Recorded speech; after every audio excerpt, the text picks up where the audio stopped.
Hello friends, company board LGS പോലുള്ള 10th level എക്സാമുകൾക്ക് ഒരുപാട് useful ആയിട്ടുള്ള പ്രീവിയസ് ഇയർ ക്വസ്റ്റ്യൻ പേപ്പറാണ് നമ്മളിന്ന് ഡിസ്കസ് ചെയ്യുന്നത്. ഫസ്റ്റ് ക്വസ്റ്റ്യൻ നോക്കാം. മിസൈൽ മാൻ ഓഫ് ഇന്ത്യ എന്ന് വിശേഷിപ്പിക്കുന്നത് ആരെയാണ്? ഡോക്ടർ APJ അബ്ദുൾ കലാം ആണ്. മിസൈൽ മാൻ ഓഫ് ഇന്ത്യ എന്നറിയപ്പെടുന്ന വ്യക്തി ഡോക്ടർ APJ അബ്ദുൾ കലാം. അടുത്ത ക്വസ്റ്റ്യൻ, ഇന്ത്യയിൽ ഭാഷാ അടിസ്ഥാനത്തിൽ രൂപമെടുത്ത ആദ്യ സംസ്ഥാനം. ഇന്ത്യയിൽ ഭാഷാ അടിസ്ഥാനത്തിൽ രൂപമെടുത്ത ആദ്യ സംസ്ഥാനമാണ് ആന്ധ്രാപ്രദേശ്. ഇന്ത്യയിൽ ഭാഷാ അടിസ്ഥാനത്തിൽ രൂപീകൃതമായ ആദ്യ സംസ്ഥാനം ആന്ധ്രാപ്രദേശാണ്.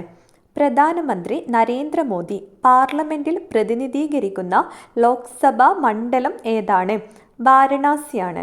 പ്രധാനമന്ത്രി നരേന്ദ്രമോദി പാർലമെന്റിൽ പ്രതിനിധീകരിക്കുന്ന ലോക്സഭാ മണ്ഡലം ഏതാണ്? വാരണാസിയാണ്. അടുത്ത ക്വസ്റ്റ്യൻ, ISROയുടെ ഇപ്പോഴത്തെ ചെയർമാൻ ആരാണ്? ISROയുടെ ഇപ്പോഴത്തെ ചെയർമാൻ ഡോക്ടർ V നാരായണനാണ്.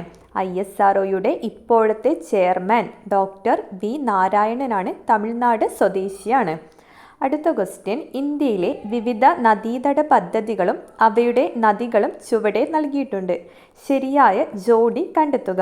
ഇതിൽ ശരിയായത് ഓപ്ഷൻ സി ആണ്.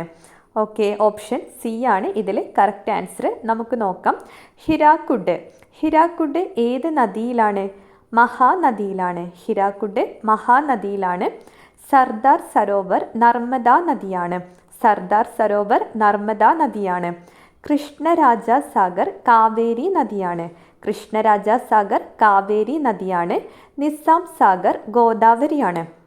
ഒന്നുകൂടി പറയാം. ഹിരാക്കുഡ് മഹാനദി, സർദാർ സരോവർ നർമ്മദ, കൃഷ്ണരാജ സാഗർ കാവേരിയിലാണ്, നിസാം സാഗർ ഗോദാവരിയാണ്. ഓക്കെ, ഇത്രയാണ് ഇന്നത്തെ ക്ലാസ്സിൽ നോക്കുന്നത്. ബാക്കി അടുത്ത ക്ലാസ്സിൽ നോക്കാം. താങ്ക്